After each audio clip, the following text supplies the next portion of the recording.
So I just had a cool thing happen like 10 minutes ago. I got this phone call saying that someone wants to send me a package and they needed an address. And so I was like, okay, that's cool. Somebody who I don't often get packages for. Well, the thing that's kind of weird, crazy, awesome, cool about it is I don't have a lot of exchange with this person, but I just bought them a card 2 days ago that says, "Sending you some love."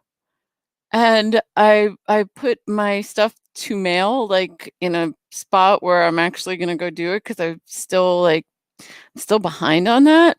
But someone just had a baby, so I, gotta get some ASEA to her, so I'm working on it now. It's, like, a time-sensitive thing now. But, I thought it was really cool that, um well, you know how that is. You put something out there and then, you know, it comes back to you in pretty wild ways. What is it? There's butterflies and mail. So I'm sending you some love right now. So I was thinking this morning about y- the way that we are going forward is, you know, there's groups in personal development that are like, if you're in pain, come here. And then there's groups in personal development that are like, if you have ambition, come here. And they're usually two very different groups. Um, and what I find awesome and exciting about what we're doing is we're engaging the whole spectrum of who we are. And I was talking about this with a friend of mine yesterday, and I said, this is, I feel sometimes like Mr. Rogers, because Mr. Rogers would just like honor the child on the other side of the camera. Like that was the whole thing. And he saw the child as a whole person, and sometimes having to deal with trauma, sometimes being playful and with joy. Um, and I'm bringing up the JBL trifecta because I'm starting to see it as a trifecta for creating wholehearted environments. He wasn't afraid of talking about trauma. He wasn't afraid about talking about, playing and doing fun things. I'm going to call that peak performance, because when you're out, when you're in the game, let's call it being in the game. I should probably change that to calling it being in the game, right? Like that's probably a good idea.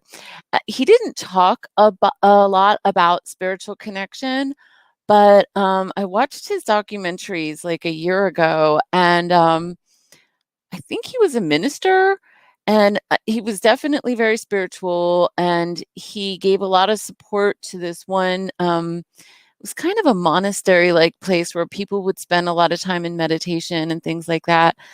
And a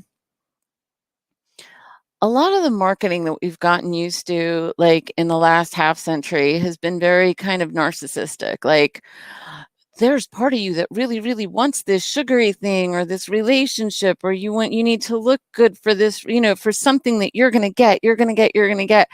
And Mr. Rogers just like, he's just like, I see you and I honor you. And people just love that about him because he just honored and saw the whole person. And I've struggled with what to share with people publicly because people come from all walks. Some of them are coming in because they've been just like really traumatized and are exiting a really bad relationship. And of course, we have the Sanctuary book to help with that, healing trauma. And some people come in because they just want company. They just want to be seen, and they just want to see others for who they really are. And so you see the 12 practices are in the background, the 12 because that's the foundation of as each one of us does the 12 practices, we gain a wholehearted awareness of ourselves and others. And then as we do that, we actually ripple that out and we create wholehearted environments. And wholehearted doesn't just always mean pleasant and sweet and cute. Sometimes it's tough. I mean, sometimes I have to hold space for energy that's really difficult because maybe I have to set a boundary with someone because I gave my word about something, but it would be so much easier just to cave in and just give them what they want, but it wouldn't be good for them or for me to do that. And I have to make that discernment. Um, so it's an ongoing, and that's the hard part of what I do, because if I see something and I'm the one who's responsible for seeing, uh, I am responsible for seeing, we all are, but if I take that responsibility, then it makes things a little bit challenging when I have to hold a boundary about something. Um, the flip side of it is I get to engage in relationships every day that just make me want to cry because they're authentic and real and beautiful, and I witness people being there for each other as well, and there's a ripple effect of all of that. And I think what I'm going to start doing is on the public level, this part here is something I enjoy. This is where I feel most like Mr. Rogers. I just feel so at ease with you, whoever's here. I know we have company here today, Linda, and like I just feel so at ease and so comfortable here, um, in a way that I haven't, like, at YouTube and things like that, because they're looking for, like, some sensationalism thing in order to, attract attention. People want you to be, like, really loud or crazy or weird or, or really special in some way. And I think what I need to do is just start being really consistent about expressing this philosophy, um, about creating wholehearted environments. And so, thanks for listening. Uh, I wonder I wonder how you would I wonder how you view yourself in the way of as a creator of a wholehearted environment. I know that might be a large thing to swallow for some of you because you're actually, like, very, very humble, many of you here. Um, but, like, how do I say this? It's not like grading yourself from an A to an F or anything like that, or even maybe it's a scale of 1 to 10. Like, maybe it's this, rather than how good are you at this, how committed are you?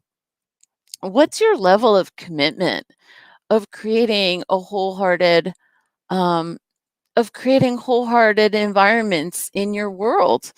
Some of you have a workplace and a home place. Some of you are already retired, and so it's going to be different way of looking at it. But it could be with your marriage is one environment, with your friendships is different environments. How committed are you to creating wholehearted environments in your life? Because that's what you're doing as you're practicing these 12 practices. So thank you for listening. Thank you for being here. Thank you for engaging this conversation with me. And I'd love to know what you think at our Patreon page. Talk to you later, and I'll see you tomorrow, probably at 2. Might be late because I'm going out to play tomorrow. So we'll see how that goes. Love you.